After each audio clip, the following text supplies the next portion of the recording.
मेरी गुफ्तगू की हेडिंग है यूजफुल एजुकेशन।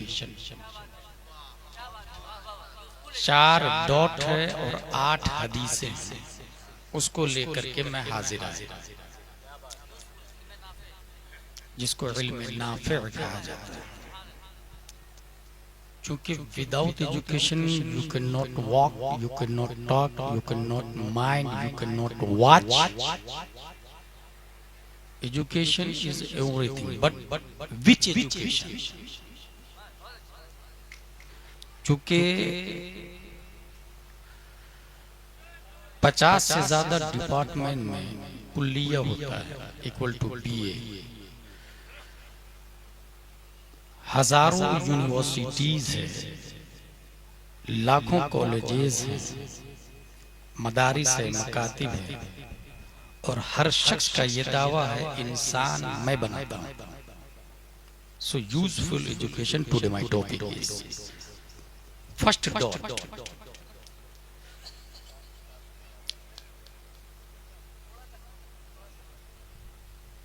1879 ईस्वी में दुनिया का एक अजीम फर्द फादर ऑफ साइंस के नाम से कॉल्ड है।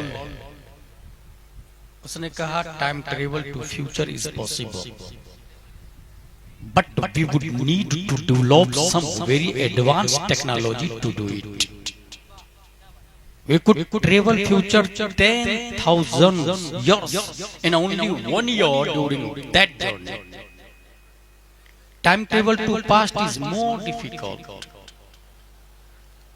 अगर आपके पास सूरज की रोशनी से ज्यादा तेज रफ्तार फॉर्च्यूनर हो, अपाची हो, एक्टिवा हो, तो जिधर सूरज जा रहा है उधर आप रुख कर ले।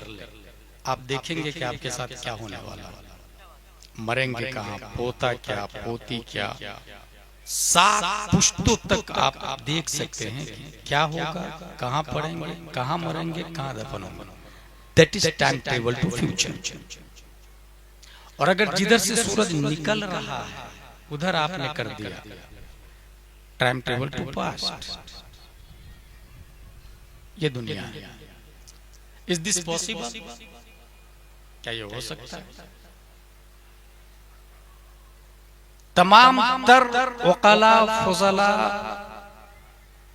और दकातिरा ने इसको एक्सेप्ट किया और माना, लेकिन दीन ये कहता है अलिफ लाम मीम सयक़ूल तिल्का रुसुल लन तनालू वल मुहसनात ला युहिब्बु व इज़ा समिअू वलौ अन्ना क़ाल अल मलउ वअलमू यअतदिरुन मा मिन दाब्बा व मा उबर्रु रुबमा सुब्हानल्लज़ी असरा बिअब्दिही लैलन मिनल मस्जिदिल हरामी इलल मस्जिदिल अक़सा इला आखिर। इमाम इसको मोहब्बत फतावा रज़विया में लिखते हैं आद दरआ शब अज़लो अबदरा वाहिद याफ़ वो बिदायतो निहायत रा दर यक नुक्ता मुत्तहिद दीन। It is not only possible in Islam. 1400 साल पहले प्यारे मुस्तफा शबे मेराज में गए तो माजी में भी गए थे, मुस्तकबिल में भी गए थे, पास्ट में भी गए थे, फ्यूचर में भी गए थे। बिदायतो निहायत को हमारे मुस्तफा ने 1500 साल से भी पहले देख लिया तो साबित हुआ दुनिया कह रही है पॉसिबल है और मुस्तफा जाके आ चुके हैं। नारे तकबीर, नारे रिसालत, मसलके आला हजरत, रिफाते मुस्तफा, अजमते मुस्तफा, पहला डॉट इल्मे गैबे मुस्तफा। पहला डॉट कंप्लीट हुआ।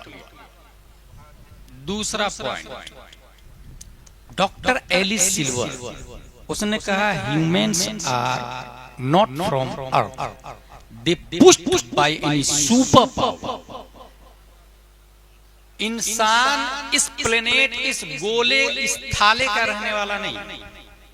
प्लेनेट कुल पहले 9 थे, फिर एक खारिज कर दिया गया, या पहले 8 था, एक मिला तो एक को हटा दिया गया। Mercury, Venus, Earth, Mars, Jupiter, Saturn, Uranus, Neptune. इंसान इस प्लेनेट का नहीं है। उसने 50 दलाइल, उसमें से 11 दलील मैं देता हूं। पहली दलील डॉक्टर एलिस सिल्वर ने दिया, ग्रेविटी की वजह से थकान चलने फिरने में होती है इंसान। इसका मतलब इंसान उस प्लेनेट से आया है जहां ग्रेविटी का कोई लफड़ा नहीं। पहली दलील। दूसरी दलील, जसामत बहुत लंबी थी, ग्रेविटी की वजह से धीरे धीरे धीरे कम होती चली गई। तीसरी दलील, धूप में इंसान ज्यादा देर नहीं रह सकता, उसे मुख्तलिफ बीमारियां हो सकती हैं। इंसान उस गोले से आया है जहां सूरज का रेडिएशन नहीं। चौथी दलील, तमाम नेमतों के बावजूद इंसान उदास रहता है, वीवीआईपी लाइफ जीता है, मगर तन्हाई में बैठ के गुमसुम सोच में पड़ा रहता है। ऐसे ही जैसे भागलपुर का एक इंसान लंदन में रहने लग जाए और ईद का दिन है, सब कुछ है, मगर वो गलियां, वो नदी, वो नाले, वो सड़कें, वो बूढ़े, वो नानियां, वो दादियां याद आती, क्योंकि नेचुरल पैलेस उसका सुल्तान भागलपुर। इंसान इस जमीन पर तमाम तर नेमतों के बावजूद उदास रहता है, मींस वो किसी और प्लेनेट से आया है जहां उदासी नहीं। चौथी दलील। पांचवी दलील, जानवरों को खुराक हासिल करने के लिए मेहनत नहीं करनी पड़ती, मगर इंसान जमीन को फाड़ता है, गेहूं का एक दाना लगाता है, वो दाना जमीन से लड़ता है, अगर हार गया तो नामो निशान मिट जाता है, और जीत गया तो जमीन की छाती फाड़ के बाहर आता है। अल्लामा कमरुज़्ज़मान आज़मी ने कहा था इस मोमेंट के बारे में कि वो कोपन कमजोर इतना कि बारिश शबनम भी बर्दाश्त नहीं कर पाता है, और तवाना इतना कि धरती को फाड़ के बाहर निकलता है। इज्तिमाए ज़िद्दैन ताकत उसके अंदर मौजूद है।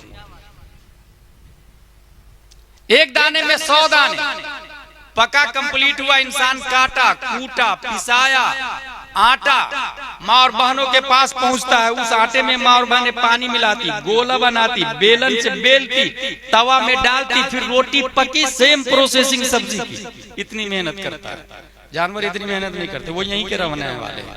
इंसान वहां कराने वाला है जहां वो कहता है आई वांट टू फिश, तो कंप्लीट मछली हाजिर हो जाती है, वहां मेहनत नहीं करनी पड़ती। इंसान उस प्लेनेट से आया है। दलील नंबर 6, सोने के लिए हम पत्थर पे नहीं सोते, मिट्टी पे नहीं सोते, गद्दा चाहिए, तकिया चाहिए। इसका मतलब यह हुआ इंसान उस प्लेनेट से आया है जहां तकिया लगा हुआ है, जहां गद्दा लगा हुआ है, जहां पलंग लगा हुआ है, वहां से 6 दलाइल उस प्लेनेट से इंसान आया है। दलील नंबर 7, इंसान की एक ही जिन्स है, 2 पांव, 2 आंखें, मगर जानवरों की बहुत सारी जिन्स है। इसका मतलब इंसान वहां से आया है जहां एक ही जिन्स के लोग रहते हैं। दलील नंबर 8, जानलेवा बीमारी इंसानों के अंदर हो जाती है, एड्स वगैरह। जानवरों में ऐसी जानलेवा बीमारी एक वक्त नहीं आती, इंसान उस प्लेनेट से आया है जहां बीमारी ही नहीं होती। दलील नंबर 9, मौसम के बदलने के साथ साथ इंसान की रिक्वायर्ड बदलती है। गर्मी लग रही है, कूलर, एसी, ठंडी लग रही है, हीटर। इंसान उस प्लेनेट से आया है जहां बॉडी का टेम्परेचर क्लाइमेट और प्लेनेट के मुताबिक होता है। उस प्लेनेट पर बॉडी रेगुलेट होती है, बल्कि उसकी जरूरत ही नहीं पड़ती, इतना अच्छा गुड कल्चर और गुड क्लाइमेट होता है। दलील नंबर 10, इंसान के अलावा सब खूंखार रहते हैं। आप देख ले, इंसान के अलावा समंदर में मछलियां दूसरी मछलियों को खा जाती है। किर्श नामी मछली दूसरी मछलियों को खा लेती थी, इसी वजह से कुरैश नाम रखा गया, क्योंकि इनसे दूसरे लोग डरते थे। किर्श की तस्वीर कुरैश है। जानवर एक दूसरे को खाते हैं। इंसान की फितरत में तसव्वुफ है, इंसान की फितरत में विलायत है, सादगी है, शाइस्तगी है, शांति है, अमन है, इस्लाम है। वो खूंखार जानवर को देख के बन गया, वरना नेचुरली तो वो शरीफ आदमी था। इसका मतलब इंसान उस प्लेनेट से आया है जहां सिर्फ शराफत का माहौल रहता है, जहां सिर्फ और सिर्फ अच्छा ही माहौल रहता है, अमन और शांति का। कोई गाली गलौज नहीं देता, कोई लड़ाई झगड़ा नहीं करता। जिस प्लेनेट से इंसान आया सिर्फ अच्छा माहौल, सब एक दूसरे से प्यार मोहब्बत करते, हसद जलन नहीं हुआ। दलील नंबर 11, आखिरी दलील दे रहा हूं। जमीन पर आते हुए ज्यादा टाइम नहीं हुआ, क्योंकि दिमाग की फितरत में कंटिन्यू चलना है। अगर ज्यादा दिन आए हुए होता जमीन पर तो वो कब से हजारों साल पहले मोबाइल बना चुका होता, टैबलेट बना चुका होता, लैपटॉप बना चुका होता, शटल स्पेस बना चुका होता, राजधानी बना चुका होता। वो आए हुए कुछ ज्यादा दिन नहीं, 5-6 हजार साल हुए हैं, जिसकी वजह से वो अभी मोबाइल बन रहा है। और वो भी 8% दिमाग का इस्तेमाल किया इंसान, 92% अभी सेफ है। 8% के इस्तेमाल में इंसान खलाओं पे परवाज कर रहा है, सतह आबे बहर पर अपनी हुकूमत का सिक्का चला रहा है, उलूवे माउंट एवरेस्ट पर अपनी अजमत का झंडा लहरा रहा है। ज्यादा दिन थोड़ी हुआ है। ये 8 दलीलें दुनिया वालों ने दी, डॉक्टर एलिस सिल्वर ने दी, और उसने ये कहा इंसान इस प्लेनेट का नहीं है। मगर किस प्लेनेट का है, इससे वो जाहिल है, डॉक्टर जाहिल है, इंजीनियर जाहिल है, कलेक्टर जाहिल है, बैरिस्टर जाहिल है, कॉलेज वाले ना आशना है, यूनिवर्सिटी वाले ना आशना है। मगर आप आ जाए अनवारे मुस्तफा में, आप आ जाए फैजाने मुस्तफा में, आप आ जाए जमदा शाही, अशरफिया, जामियातुर रजा और मदरसा हनफिया में, तो आपको जवाब मिलेगा। ये कोई आज की डिस्कवर्ड नहीं है, कुरान मुकद्दस में आया, या आदम उस्कुन अंत व ज़ौजुकल जन्नह व कुला मिनहा रगदन हैथु शि'तुमा व ला तक़रबा हादिहि शजरा फतकूना मिनज़ ज़ालिमीन। यकीनन इंसान दूसरे प्लेनेट से आया है, और जिस प्लेनेट से आया है उसका नाम जन्नत है। सुभान अल्लाह, नारे तकबीर, नारे रिसालत, मसलके आला हजरत, सुभान अल्लाह। नहीं बताया गया, पहली बार बताया कि ये भी प्लेनेट है। माशाअल्लाह, क्या बात है, वाह वाह वाह। मेरे भाई, ये जिस वक्त आइंस्टाइन ने थ्योरी दी थी ना, तो दुनिया वालों ने पागल भी कहा। अगर अल्लाह का शुक्र है, एक आलिम दीन उसको बैक ही में रखता है हमेशा, क्योंकि रीजन उसे पता होता है, वजह उसे पता होता है। जब उसने कहा सूरज की रोशनी 8 मिनट कुछ सेकंड में धरती पे पहुंचती है, 1,86,000 मील पर सेकंड रोशनी की रफ्तार है, तो दुनिया कुछ बेवकूफ, कुछ पागल और कुछ फादर ऑफ साइंस मान। अगर हमारे पास जब बात आई, दीन वालों के पास जब बात आती है, तो वो ये कहते हैं कि ये 1,86,000 मील पर सेकंड सूरज की रफ्तार है। इसका मतलब ये हुआ कि प्यारे मुस्तफा का मेराज में जाना ये मुहाल नहीं, वाक़ई और हकीकत है। क्योंकि उसने ये भी कहा था आइंस्टाइन ने, आपके पास रोशनी से ज्यादा फास्टर सवारी होगी तो फ्यूचर में जाए। अब जरा सूरज ही से पूछ लेते, सूरज तू चमकता क्यों है? उसने कहा भाई मिन हैसो हिया, मैं तो तारीख था। अपने दामन को नबी की बारगाह में फैलाया तो नबी ने भीख में रोशनी दी है, तो मैं चमक रहा हूं। चांद तेरी चांदनी की बैकिंग क्या है? कहा मैं भी मिनाई जो हुआ ही तारीखी था, चांदनी भीख में नबी ने दी है, आज तक चांदनी गई नहीं मेरी। पता ये चला ये दोनों भिखारी है, जिसकी रफ्तार का ये आलम है। सरापा जिस मुस्तफा ने भीख दिया उनकी रफ्तार क्या आलम होगा। और ये मैं नहीं कहता, अच्छे रजा, प्यारे रजा, आशिक रजा, फासिल रजा, तमाम साइंसदानों के बाप, वक्त के मुजद्दिद इमाम अहमद रजा खां फाजिल बरेलवी इस मोमेंट की तर्जमानी करते हैं, तो इरशाद फरमाते हैं ये जो महरो मह पे है, इतलाक आता नूर का, भीख तेरे नाम की है, इस्तिआरा नूर।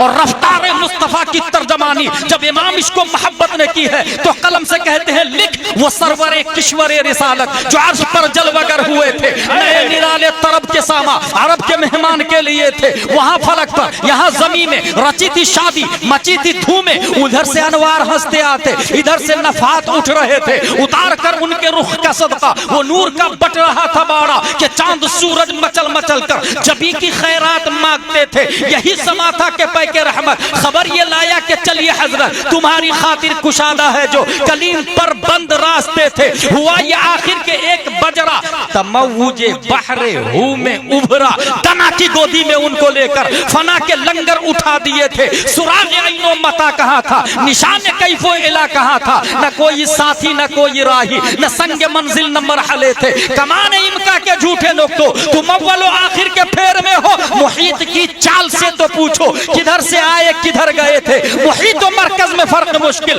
रहे न फासिल खुतूत वासिल। कमाने हैरत में सर झुकाए अजीब चक्कर में दायरे थे। हिजाब उठने में लाखों पर्दे, हर एक पर्दे में लाखों जलवे। अजब घड़ी थी कि वस्ल फुरकत जन्म के बिछड़े गले मिले थे। वही है अव्वल, वही है आखिर, वही है जाहिर, वही है बातिन। उसी के जलवे, उसी से मिलने, उसी से उसकी।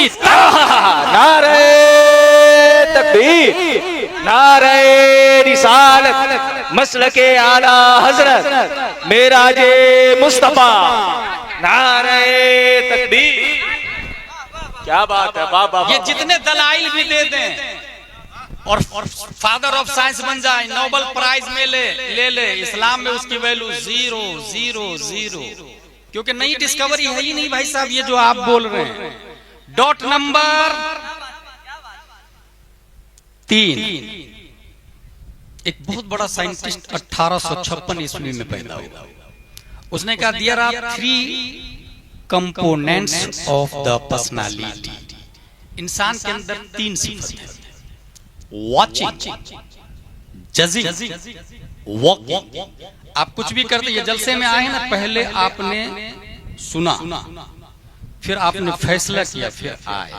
3 स्टेप से कोई भी काम गुजरता है। ये कौन बोल रहा? Sigmund Freud.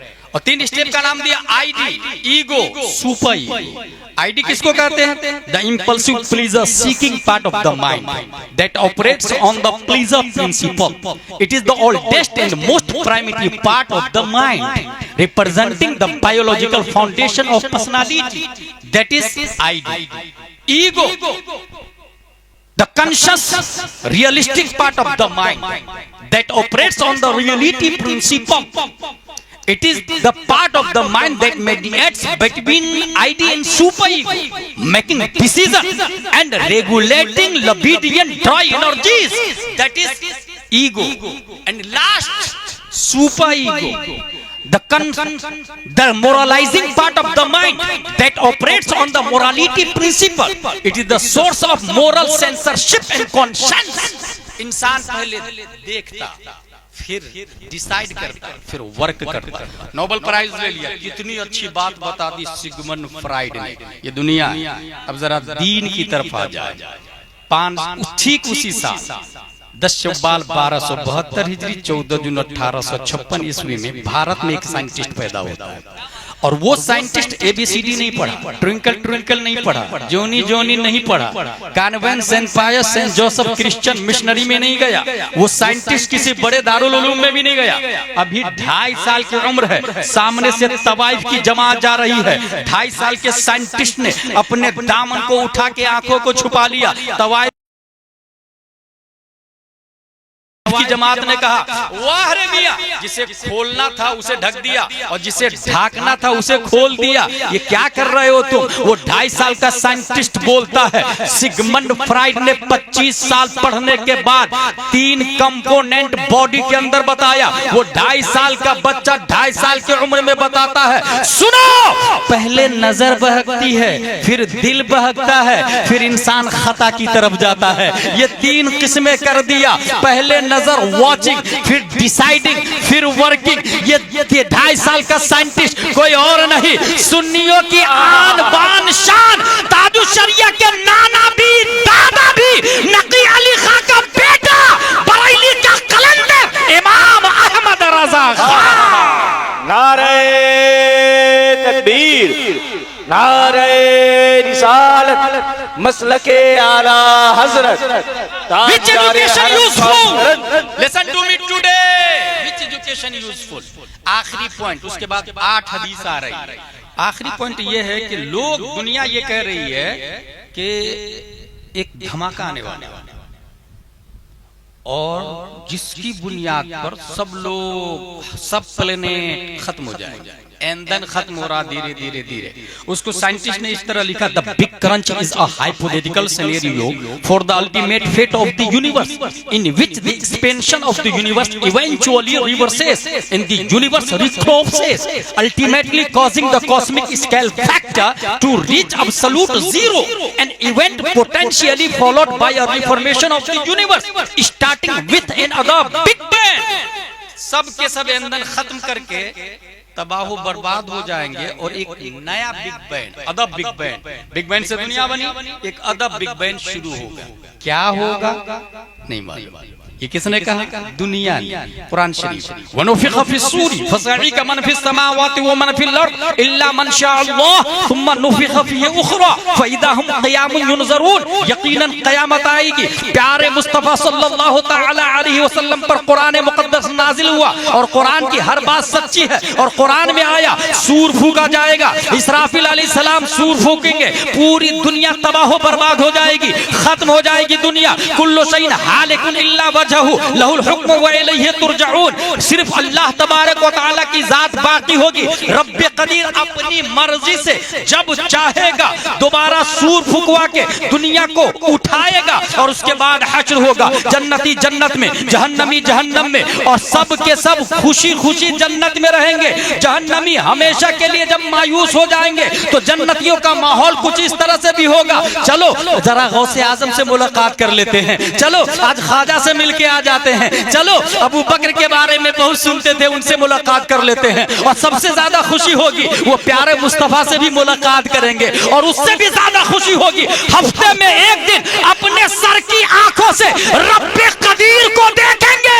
ये अल्लाह का सबसे बड़ा फजल होगा। पता ये चला दुनिया कह रही है कि खत्म हो जाएगी दुनिया, एक अदर बिग बैंग होगा।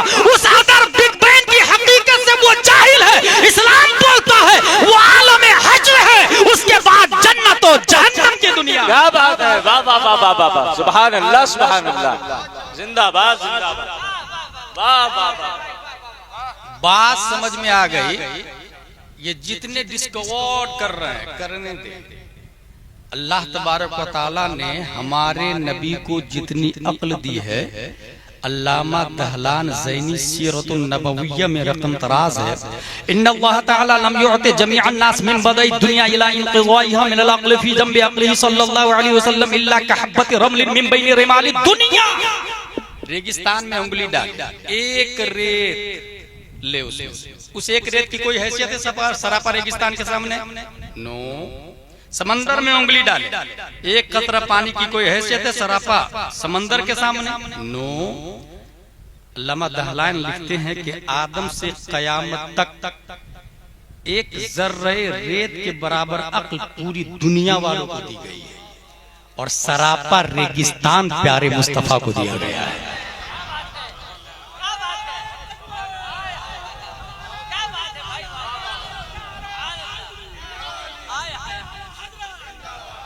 है कोई माइकल लाल जो हमारे नबी को ओवरटेक कर ले? That's why there is no one can overtake of Islam। ये 4 डॉट खत्म हो जाए। अब बात आ रही है 8 हदीस की। ये बुखारी शरीफ है। आपके सामने कोई जाकिर नायक की औलाद आएगी और पूछेगी ये जो उर्स मना रहे हो बूढ़े बाबा कहाँ लिखा? You have any proof? You have any दलील? In holy Quran, in holy hadith? Yes, yes, yes. I have proof. नौजवानों को टारगेट करना, फालतू पैसा बर्बाद कर रहे हो, जलसों से क्या होगा? भाई साहब ये सुन्नियत की बका जलसों ही की बुनियाद पर रह गई है, वरना जुमा का खुतबा शुरू होता है तब नौजवान मस्जिद में पहुंचते हैं, तकरीर तो सुनते ही नहीं। बाकी बच्चे उलमाए किराम जो मदरसों में पढ़ा रहे हैं, तो जो बच्चे पढ़ते हैं उनकी सुन्नियत मजबूत है, वरना अवाम की सुन्नियों की हिफाजत ये जलसों की बुनियाद पर हो रही है। कोई तकरीर के जरिए हिफाजत कर रहा है तो हजारों दिन देवबंदी वहाबी अहले हदीस नगर नगर डगर डगर जाके घूमे फिरे चिल्ला करे तबलीग करे।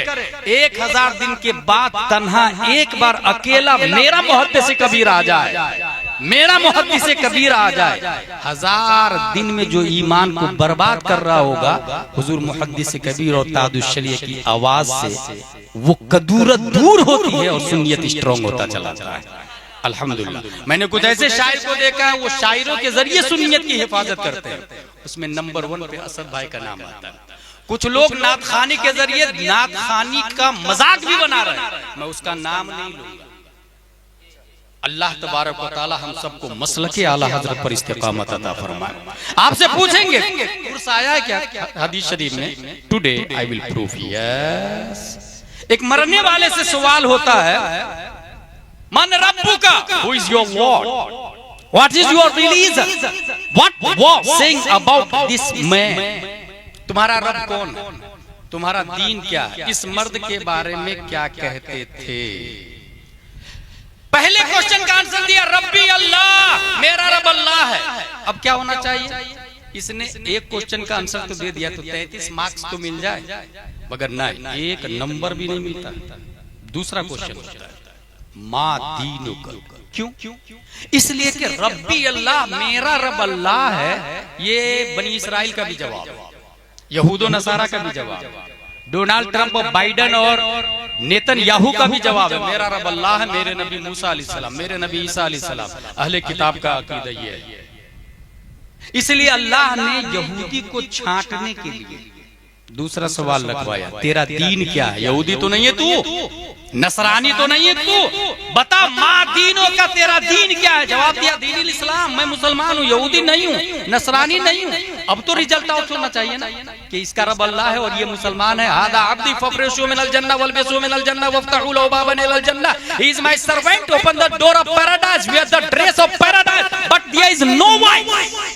कोई रिजल्ट नहीं होगा। मेरा दीन इस्लाम है, इसके बाद भी रिजल्ट क्यों नहीं आउट होता? इसलिए कि मैं मुसलमान हूँ, ये सिर्फ सुन्नी थोड़ी बोलता, वहाबी भी बोलता है मैं मुसलमान हूँ, देवबंदी भी बोलता है मैं मुसलमान हूँ। अल्लाह ने बदअकीदों को छांटने के लिए तीसरा सवाल रखवाया, मा कुन्त तक़ूलु फ़ी हाज़ा रजुल, इस मर्द के बारे में क्या कहते थे?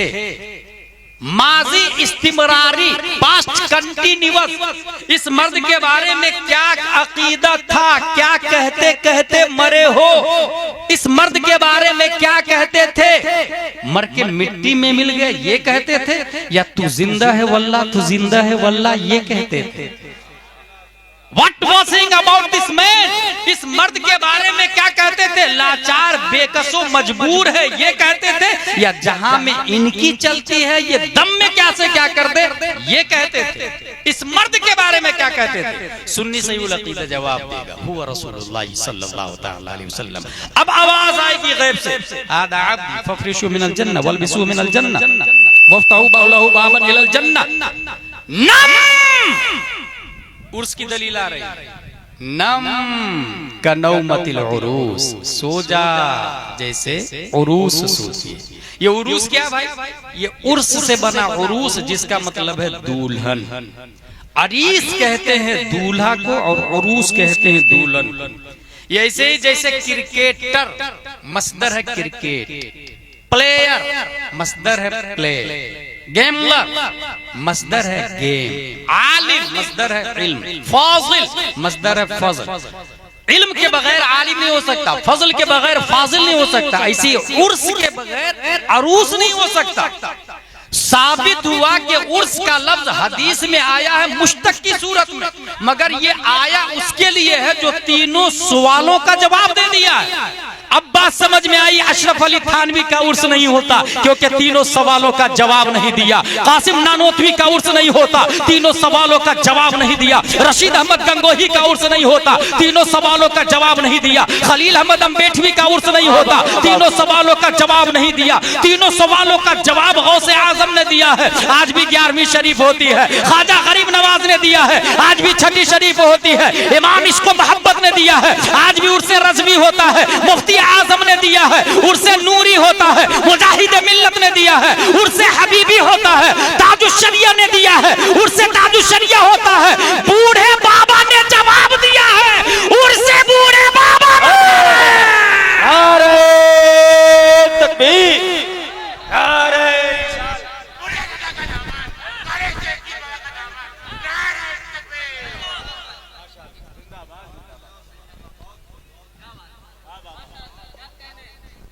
मेरे भाई जरूरत है यहाँ अंडरस्टैंडिंग।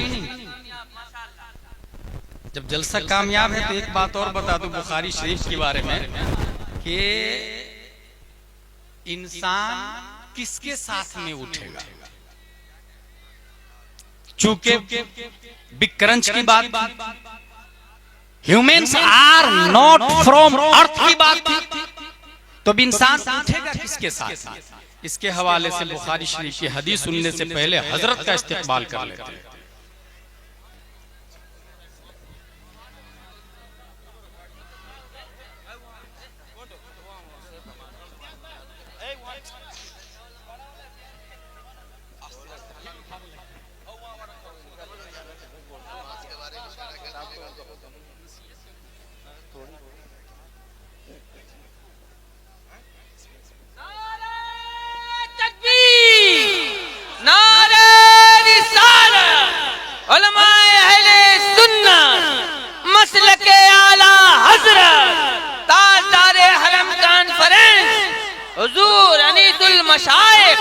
हुजूर सैयद अनस मियां साहब क़िबला, नारे तकबीर, नारे रिसालत, इश्क मोहब्बत, इश्क मोहब्बत,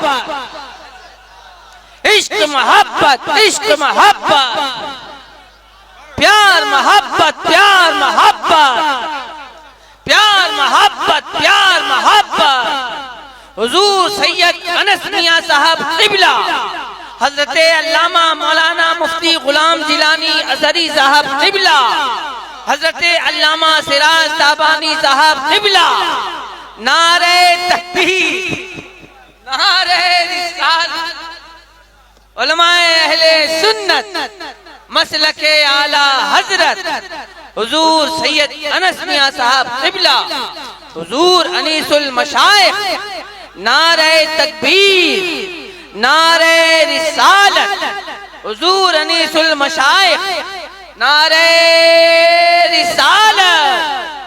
माशाअल्लाह आप हज़रात अपने माथे की निगाहों से देख रहे हैं कि हमारे दरमियान हुजूर अनीसुल मशाइख, हुजूर सैयद अनस मियां साहब क़िबला की आमद।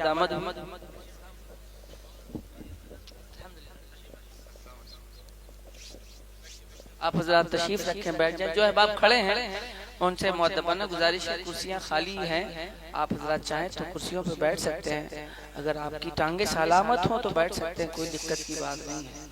अगर आपकी टांगों में लकड़ियां लगी हुई हैं तो कोई दिक्कत की बात नहीं है। सुभान अल्लाह।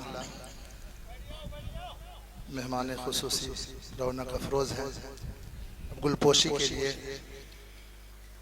आली जनाब सदर परवेज साहब तशरीफ लाए और हजरत अल्लामा मुफ्ती गुलाम जिलानी अजहरी साहब।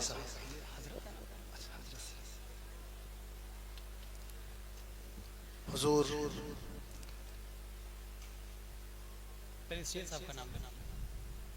अनस मियां साहब क़िबला की गुलपोशी करें। सदर जनाब परवेज साहब कोलगाम गुलपोशी करेंगे और जनाब नाइब सदर उमर फारूक साहब जहां है वो तशरीफ लाए और अल्लामा गुलाम जिलानी अजहरी साहब की गुलपोशी फरमाएं।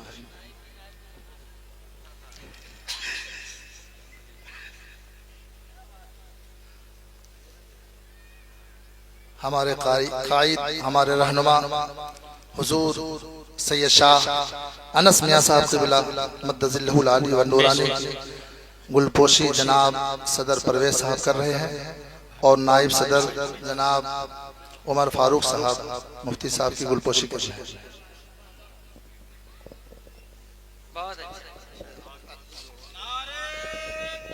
अल्लाहु अकबर,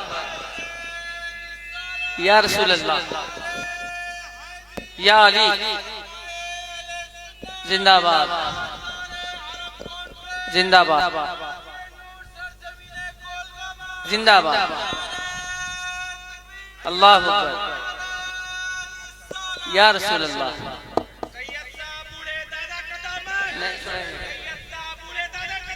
नहीं छोड़ेंगे, नहीं छोड़ेंगे।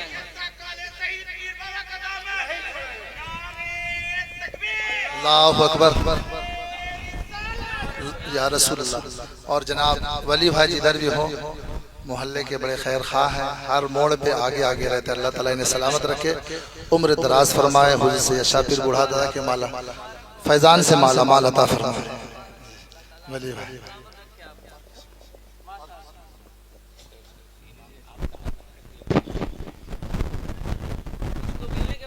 हम भागलपुर में आए हैं।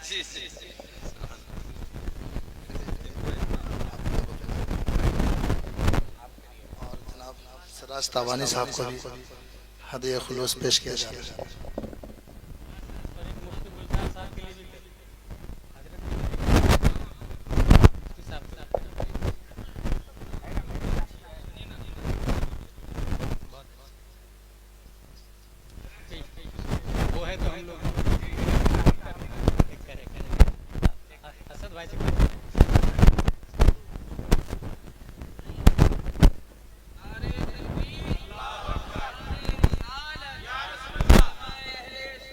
जिंदाबाद जिंदाबाद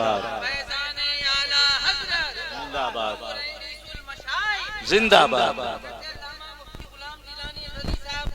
जिंदाबाद।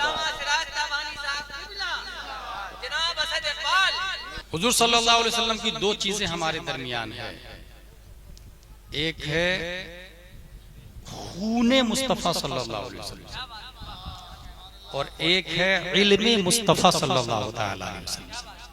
खूने मुस्तफा की शक्ल में हुजूर अनस मियां दामजिल्लुहु अलैना और इल्मे मुस्तफा की शक्ल में हमारे उलमाए किराम अल्हम्दुलिल्लाह। और यही जलसे की कामयाबी की दलील है कि हम नबी की औलाद के दामन को भी मजबूती से पकड़े हैं और नबी ने जो अपनी प्रॉपर्टी इल्म को कहा उनके वारिस उलमा के दामन को भी मजबूती से पकड़े। जो सिर्फ सैयदों को पकड़ा है वो भी राफजिया दहरी और क्या क्या बन के बर्बाद हो रहा है, और जो सैयदों की अदावत किया है वो भी खवारिज बन के तबाह बर्बाद हो गया है। मगर अल्हम्दुलिल्लाह मसलके आला हजरत वाले दोनों को मजबूती से लेके चल रहे हैं। ताजदार हरम कॉन्फ्रेंस है, इसलिए ये ताजदार हरम की किताब है हुजूर सल्लल्लाहु अलैहि वसल्लम की। इसकी पहली हदीस अबी हुरैरा रज़ियल्लाहु अन्हु अन्ना रसूलुल्लाह सल्लल्लाहु अलैहि वसल्लम क़ाल कुल्लु उम्मती यदखुलूनल जन्नह इल्ला मन अबा। मेरी उम्मत जन्नत में जाएगी मगर अबा, जिसने इनकार किया। सहाबी की आदत थी वो आने वाले जमाने में कोई सवाल न पैदा हो उसका जवाब पहले ही नबी से ले ले। पूछ लिया सहाबी ने, वो मैं या रसूलुल्लाह सल्लल्लाहु अलैहि वसल्लम, कौन इनकार करता है? हुजूर सल्लल्लाहु अलैहि वसल्लम फरमाते हैं मन अतानी दखलल जन्नह व मन असानी फकद अबा। जिसने मेरी इत्तिबा की वो जन्नत में जाएगा, जिसने मेरी इत्तिबा नहीं की वो जन्नत में नहीं जा सकता।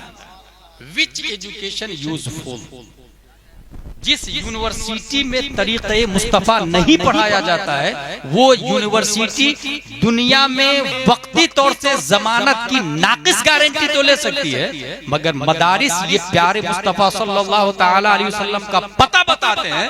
और नबी को जो जितना ज्यादा पढ़ाएगा उतनी ही ज्यादा नबी की इत्तिबा करवाएगा, और जो नबी की जितनी ज्यादा इत्तिबा करेगा उतनी ही पहले जन्नत में जाएगा।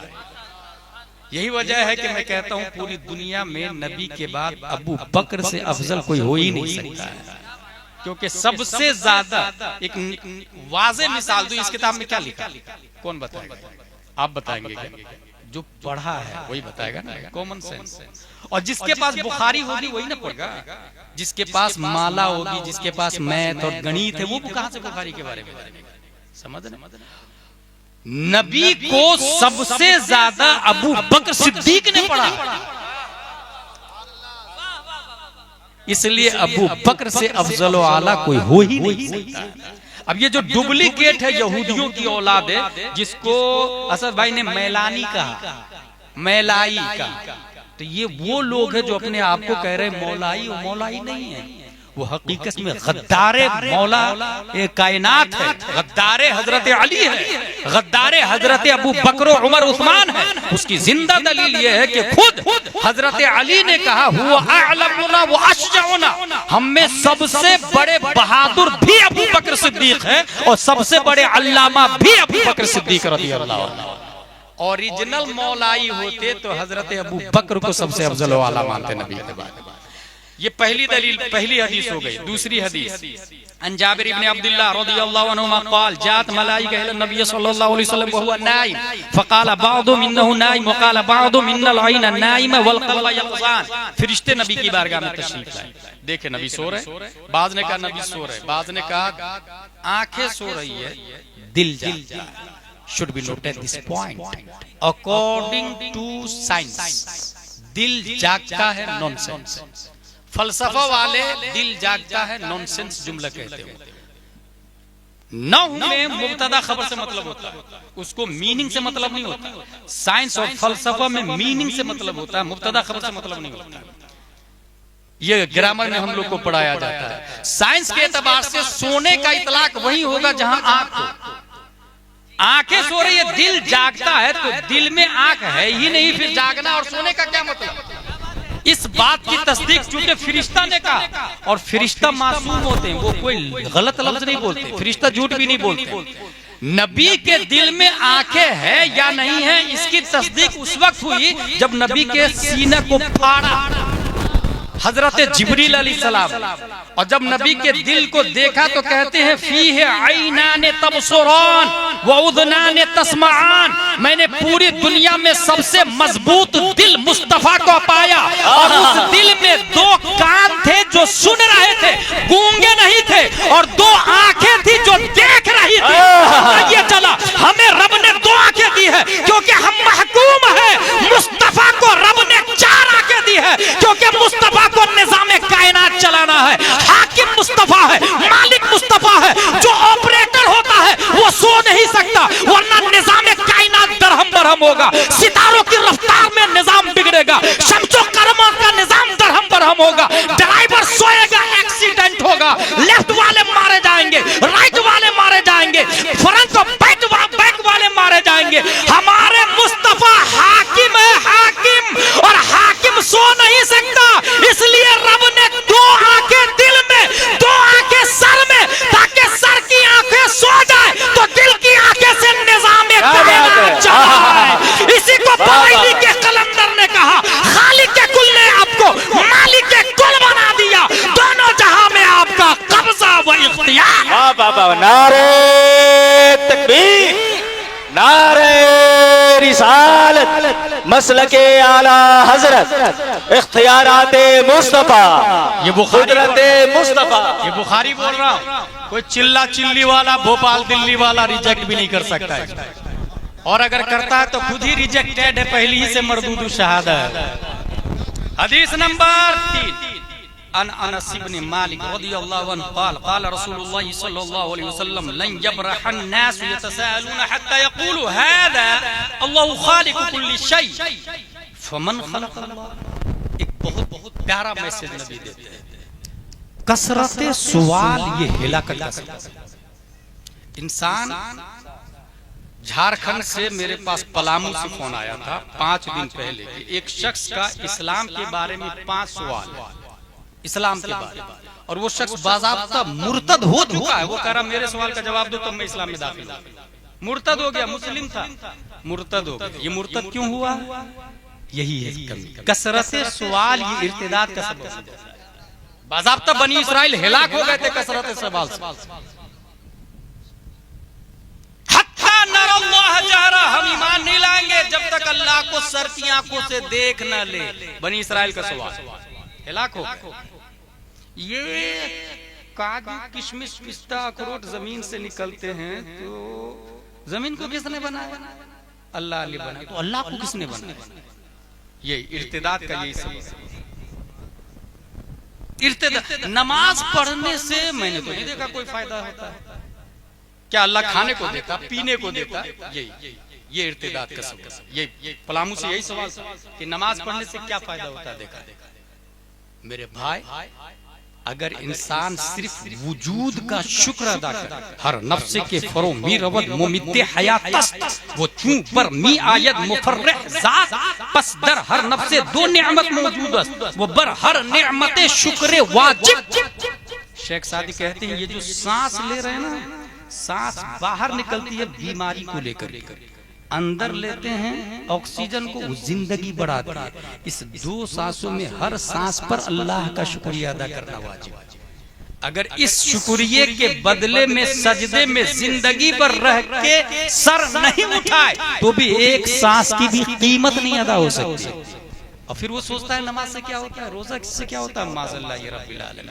इसलिए कसरत सवाल नहीं, नबी ने कहा ना that is enough for our life, हम उसमें चूचेरा नहीं करेंगे, नबी ने फरमाया। और इस वक्त अगर बात समझ में नहीं आए, इंजीनियर मिर्जा बोलता कि हम जन्नती है, जाकिर नायक बोलता हम जन्नती है, ताहिरुल पादरी बोलता हम जन्नती है, ये सब फिरक़े बातिला बोलते हम जन्नती हम जन्नती हम जन्नती। हमें क्या करना है, ये सबके दावे को सुन के कंफ्यूज नहीं होना, ये देखना है कि इश्क़े मुस्तफा किसके पास है। क्योंकि मैं एक और दलील देता हूं बुखारी और कुरान के हवाले से। ये बुखारी की भी 3 किस्में और कुरान की भी 3 किस्में। एक जो कुरान होता है जिसको आप देखते हैं उसको कहते हैं कुरान नक्शी, फतावा रज़विया बोल रहा हूं, नक्शी लिखा हुआ। दूसरा है कुरान लफ्जी जो पढ़ते हैं अल्हम्दु। तीसरा है कुरान मानवी जो उसकी मीनिंग है, तमाम तारीफें अल्लाह के लिए जो दिमाग के अंदर आता है। अगर आपका वुजू नहीं हो तो नक्शा को हाथ लगाना हराम। बहुत बुनियादी बात बता रहा हूं, वुजू नहीं हो तो कुरान को छूना हराम, गुस्ल नहीं हो तो कुरान लफ्जी हराम, कुरान का जुबान पर आना हराम। इसका मतलब ये हुआ छूने के लिए वुजू करना पड़ेगा, बगैर वुजू छू नहीं सकते। पढ़ने के लिए गुस्ल करना पड़ेगा, बगैर गुस्ल पढ़ नहीं सकते। अब बच 2 कुरान हो गए, तीसरा कुरान को क्या है, मानवी। समझने के लिए इश्क करना पड़ेगा, बगैर इश्क़ मुस्तफा कुरान समझना हराम हराम अशद हराम। यही वजह है कि वो वजदका ज़ाल्लन फहदा का तर्जुमा ये किया, नबी गुमराह है माज़अल्लाह या रब्बिल आलमीन, व मकरुल्लाह वल्लाहु खैरुल माकिरीन का तर्जुमा किया, अल्लाह ने मकर किया माज़अल्लाह या रब्बिल आलमीन। इश्क़ मुस्तफा न हो कुरान समझ में नहीं आएगा। अल्लाह ने सरापा इश्क बनाकर इमाम इश्क को मोहब्बत को पैदा किया है, उन्होंने तर्जुमा किया, अपनी मोहब्बत में खुद रफ्ता पाया, सो राह दिखाई, लोगों ने मकर किया तो अल्लाह ने तदबीर बेहतरीन फरमाई, और बेहतरीन तदबीर फरमाने वाला अल्लाह है। इश्क़ मुस्तफा जरूरी है कुरान और हदीस समझने के लिए। ये देखना होगा 73 फिरकों में इंजीनियर मिर्जा हो, जाकिर नायक हो, ताहिरुल पादरी हो, सलमान रश्दी हो, तस्लीमा नसरीन हो, जितने लोग हैं भोपाल दिल्ली वाले, सबके सीना में झांक के देखे इश्क किससे मेल खाता है, किसके दिल में इश्क है। जहां इश्क मुस्तफा नजर आए समझ जाए यही जन्नती है, यही सहाबा वाला है, यही ताबईन वाला है। और इस पैराग्राफ में इस मेयार के एतबार से इस तराजू पे हमने तोलना शुरू किया तो आवाज आई, करूं तेरे नाम पे जाफेदा, बस एक जा 2 जहां फेदा, 2 जहां से भी नहीं जी भरा, करूं क्या करोड़ों जहां नहीं। और जाते जाते हम लोगों को एक चीज ले जाने के लिए इमाम इश्क मोहब्बत ने कहा, लहद में इश्क रुखे शाह का दाग लेके चले, अंधेरी रात सुनी थी चराग लेके चले, तेरे गुलामों का नक्शे कदम है राह खुदा, वो क्या भाग सके जो ये सुराग ले। नारे तकबीर, नारे रिसालत, मसलके आला हजरत, ताजदारे हरम कॉन्फ्रेंस, जश्ने दस्तार बंदी। अन अब्दुल्लाह इब्न अम्र रदियल्लाहु अन्हु क़ाल समिअतु नबी सल्लल्लाहु अलैहि वसल्लम इन्नल्लाह ला यंज़िलु इल्म बअद अन अअताकुमुहु इंतिज़ाअन वलाकिन यंज़िउहु मिनहुम मअ क़ब्ज़िल उलमा बिइल्मिहिम। ये 5वीं हदीस, 2 हदीस और बाकी है, वमा अलैना इल्लल बलाग। ये 5वीं हदीस बुखारी है। इसमें क्या लिखा है कि क़यामत से पहले इल्म उठ जाएगा। इसका ये मतलब नहीं है कि उलमा रहेंगे और इल्म नहीं रहेगा, ना, उलमा के साथ साथ इल्म चला जाएगा। जैसे एग्जाम्पल दे दो, आला हजरत गए, आला हजरत के बाद कोई आला हजरत की तरह आया है क्या? मुफ्ती आजम आए उनसे कम, मुफ्ती आजम गए, मुफ्ती आजम की तरह कोई नहीं आया। ताजुश शरिया आए मगर मुफ्ती आजम से कम, ताजुश शरिया गए, कायदे मिल्लत है, ताजुश शरिया की तरह नहीं, ताजुश शरिया से कम। इसी तरह धीरे धीरे उलमा चले जाएंगे, उनका सानी नहीं आएगा। फिर क्या होगा? बुखारी में आया फयुदिल्लून वयदिल्लून, लोग रईस को, मुखिया को, जाहिल को अपना मुफ्ती बनाएंगे, कुर्सी देंगे, दारुल इफ्ता में बैठाएंगे और उनसे फतवा लेंगे। फयुदिल्लून तो वो गुमराह करेंगे, वयदिल्लून और ये हो जाएंगे, वो करेंगे ये हो जाएगा। अगर आपके मोहल्ले का मुखिया दीन में मसला बताता है तो समझिए क़यामत आने वाली है। अगर कोई लीडर भागलपुर का दीन में इंटरफियर करता है मस्जिद और मदरसा के मसाइल में, समझिए क़यामत आने वाली है। क्योंकि जाहिर सी बात है, कुर्ता पजामा सिलाना हो तो मुफ्ती के पास जाके नाप नहीं देंगे, देखिए ना सीना कितना चौड़ा है, टेलर के पास जाना पड़ेगा। दीन के डॉक्टर को आलिम फाजिल मुफ्ती कहा जाता है, इसलिए जो जिस लाइन कहा उसी लाइन में उसकी बात मोतबर हो। अनबी हुरैरा नेक्स्ट हदीस, अन नबी सल्लल्लाहु अलैहि वसल्लम क़ाल ला तक़ुमु साअ हत्ता ताख़ुदु उम्मती बिअख़्दिल क़ुरून क़ब्ला शिब्रन बिशिब्रिन व ज़िराअन बिज़िराअन। क़यामत नहीं आएगी जब तक हमारी उम्मत, नबी फरमाते मेरी उम्मत बनी इसराइल के नक्शे कदम पर आ जाए, हाथ हाथ के मिस, गज गज गज। अब ये देखिए, हम लोग कुर्ता पजामा टोपी लुंगी शरीफ पहनते हैं या पैंट शर्ट कोट टाई और कैप लगाते हैं। अगर कोट पैंट टाई कैप लगा रहे हैं तो नबी की ये हदीस याद रखिएगा, कयामत उस वक्त तक नहीं आ सकती जब तक ये लोग बनी इसराइल की पैरवी न करने लग जाए। नबी ने निकाह किया, बनी इसराइल लिविंग में चल रहे हैं।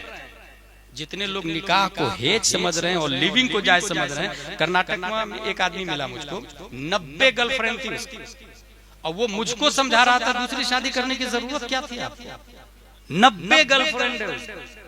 मैंने कहा सुन भाई, 4 शादी जायज है मेरे लिए, गर्लफ्रेंड एक नहीं आधी भी गर्लफ्रेंड रखना हराम हराम अशद हराम है। तेरा निजाम तुझे मुबारक, हमारा निजाम मुस्तफा का दिया हुआ निजाम, और इससे बेहतर इज्जत किसी में नहीं। नहनु कौम अअज़्ज़नल्लाहु बिल इस्लाम फइज़ा तग़य्यनल इज़्ज़त बिग़ैरिही अज़ल्लनल्लाह। हम वो कौम है, अल्लाह ने इस्लाम की बुनियाद पर इज्जत अता फरमाई है, गैर इस्लाम में इज्जत ढूंढेंगे तो जिल्लत नसीब होगी। कयामत आएगी बनी इसराइल की तरह। अमेरिका में हर संडे गर्लफ्रेंड चेंज होती है, हर संडे, बहुत बुरा हाल है। ईसा अलैहिस्सलाम ने शादी नहीं की, उनकी औलाद भी, उनके मानने वाले भी शादी नहीं कर रहे, ऐसी हरामकारियां करते रहते हैं। हरामियों की इतनी तादाद हो गई है, ये भी क़यामत की निशानी है। और वही लोग नबी की तौहीन करते हैं, वही लोग नबी की तौहीन करते हैं। याद रखिएगा, उतुल्लिम बादा ज़ालिका ज़नीम में 10 सिफतें बताई गई है, उसमें आखिरी सिफत थी किसकी? जिसने नबी को गाली दी थी, नबी की तौहीन की थी। 10 सिफतें कुरान ने बताई, उसमें आखिरी सिफत थी कि यह हरामी है। आखिरी सिफत, इसका मतलब इसी से मुफस्सिरीन ने कहा जितने लोग दुनिया में नबी को गाली देते हैं यकीनन वो कहीं ना कहीं हरामी है। और इसके आगे गुलाम जिलानी अज़हरी एक इस्तेदलाल करते हैं, जो वली करता है, जो वली को गाली देते हैं उसके लुक़मा में कहीं ना कहीं हराम की आमेज़िश। वही लोग वली को गाली दे रहे हैं जिसके लुक़मा में हराम की आमेज़िश। ऐसे ही जो सहाबा अमीर मुआविया को गाली दे रहे हैं उसके लुक़मा में हराम की आमेज़िश। इसलिए जुबान को बंद रखिएगा अकाबिर की तौहीन करने से, बुजुर्गान दीन की तौहीन करने से। अन उमर, अगली हदीस, रदियल्लाहु अन्हु, इन्नल्लाह बअद मुहम्मदन बिल हक़ व अनज़ला अलैहिल किताब फकान फीमा उनज़ला अलैहि आयतुर रज्म। अल्लाह ने वाहिद, इस्लाम ही ऐसा मजहब है, दुनिया में ऐसा दीन है जिसके मानने वालों ने अपने रब को देखा।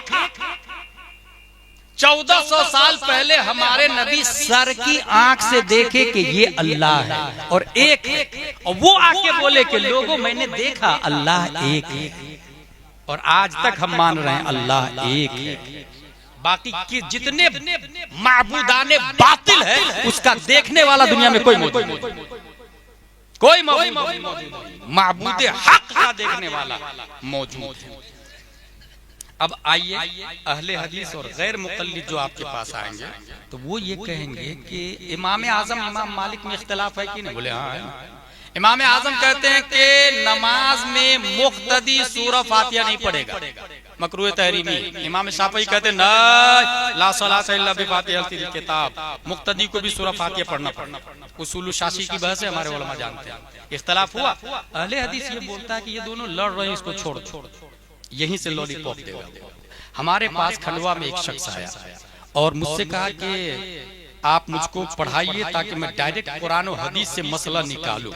मैंने उसको पढ़ाना शुरू कर दिया और ये समझा दिया कुरान और हदीस से मसला निकालने के लिए मुजतहिद होना शर्त है। एक दिन, 2 दिन, 3 दिन, कई महीने के बाद मुझसे सवाल करता है कि ये अइम्मा अरबा में इख्तिलाफ होते हैं कई मसाइल में। मैंने कहा बोले उसको छोड़ देते हैं और कुरान और हदीस में कोई इख्तिलाफ नहीं, उसको मजबूती से पकड़ लेते हैं। देखिए कैसा लॉलीपॉप दिया, सामने वाला स्कूल वाला कंफ्यूज हो जाता है। जवाब मैंने कहा you are right, translate Surah Fatiha without looking any translated book, because translation it is not Holy Quran, that is thought of Maulana। सूरह फातिहा का तर्जमा बगैर तर्जमा वाला कुरान देख के करके बता। अगर आपने तर्जमा देख करके किया तो तर्जमा कुरान का नाम नहीं, मौलाना की सोच का नाम, मौलाना की सलाहियत का नाम। और कुरान का तर्जमा डायरेक्ट करने के लिए 17 सब्जेक्ट में माहिर होना जरूरी है और 17 सब्जेक्ट में कोई माहिर है नहीं। इस वजह से हम लोग तकलीद करते हैं, या तो तैरना सीख ले और नहीं तो जो कश्ती जा रही है उसमें बैठ जाए। क्यों डूब के मरना चाह रहे हैं भाई साहब, वो भी तो हराम है।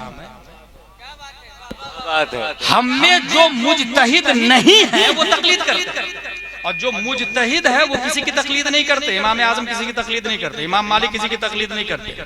वो खुद कश्ती चलाना जानते हैं, मगर हमने देखा तैरना नहीं आता, इमाम आजम की कश्ती जा रही, हम भी बैठ गए। अहले सुन्नत का है बेड़ा पार साहब हुजूर इतरत रसूलुल्लाह की। तो गैर मुक़ल्लिदीन के फितने से महफूज रखिएगा अपने आप को। वो तकलीद में आपको उलझा देंगे और एक से एक एतराज करेंगे, जवाब देंगे वगैरह वगैरह। हदीस क्या है? अन अमर इब्न अल-आस रदियल्लाहु अन्हु अन्नहु समिअ रसूलुल्लाह सल्लल्लाहु अलैहि वसल्लम यक़ूल इज़ा हकम अल-हाकिम फजतहद थुम्मा असाब फलहु अजरान व इज़ा हकम फजतहद थुम्मा अख्ता फलहु अज्र। ये जो चारों मुजतहिद है, अगर ये कुरान और हदीस से कोई मसला निकालते हैं, अगर वो मसला गलत हुआ तो क्या होगा?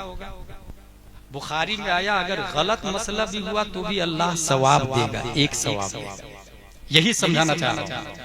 ये चारों आइम्मा अगर गलत मसला भी निकाले तो एक सवाब निकले, निकालता तो है नहीं गलत, निकले अगर गलत भी निकले तो एक सवाब, और सही निकले तो डबल सवाब, सही निकले तो डबल सवाब। इसलिए चारों में से जितने हैं ये चारों, मालिकी, शाफी, हम्बली, हनफी, ये चारों हक है इम्काने खता के साथ, चारों हक है इम्काने खता के साथ। इसलिए अगर कोई शख्स आपके पास आए तो कह दीजिएगा या तो हम हनफी हैं, या शाफी होंगे, या मालिकी होंगे, या हम्बली होंगे, पांचवा मत बनिएगा वरना तबाह बर्बाद हो जाइएगा। वो गैर मुक़ल्लिद है जो आइम्मा की तौहीन करते हैं, गुस्ताखियां करते हैं और कहेंगे खुद से कुरान का मसला निकालेंगे, और खुद से निकालने वाला युज़िल्लु बिही कसीरन व यहदी बिही कसीरा। कुरान से मसला निकाल के इंसान गुमराह भी हो जाता है, रास्ते पे भी आता है। अब कौन गुमराह है और कौन हिदायत याफ्त है इसका पता कौन देगा? बरेली के कलंदर एक ज़ाब्ता बयान करके चले गए हैं, तेरे गुलामों का नक्शे कदम है राह खुदा, वो क्या भाग सके जो ये सुराग लेके चले। और उनके बाद ताजुश शरिया ने भी यही पैगाम दिया, दागे इश्क़ नबी ले चलो कब्र में है चरागे लहद रोशनी के लिए, नक्श पाए सगाने नबी देखिए, नबी के कुत्तों के नक्शे कदम पर चले, नबी के गुलामों के नक्शे कदम पर चले। ये पता है बहुत रहबरी के लिए, सुलह कुल्ली नबी का नहीं सुन्नियो, सुन्नी मुस्लिम है सच्चा नबी।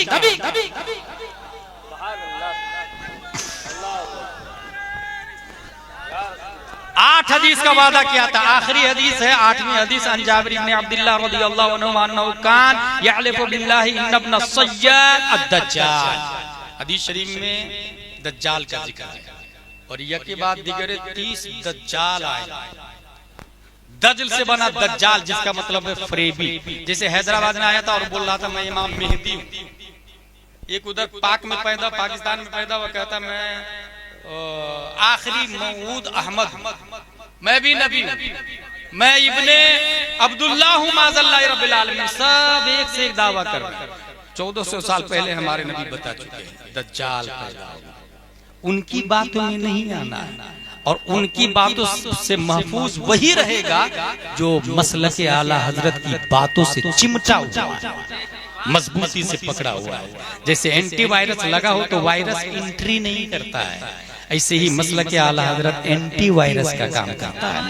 तुझसे दर दर से सग और सग से है मुझको निस्बत, मेरी गर्दन में भी है दूर का डोरा तेरा। इस निशानी के जो सग है नहीं मारे जाते, हज तक मेरे गले में रहे पट्टा।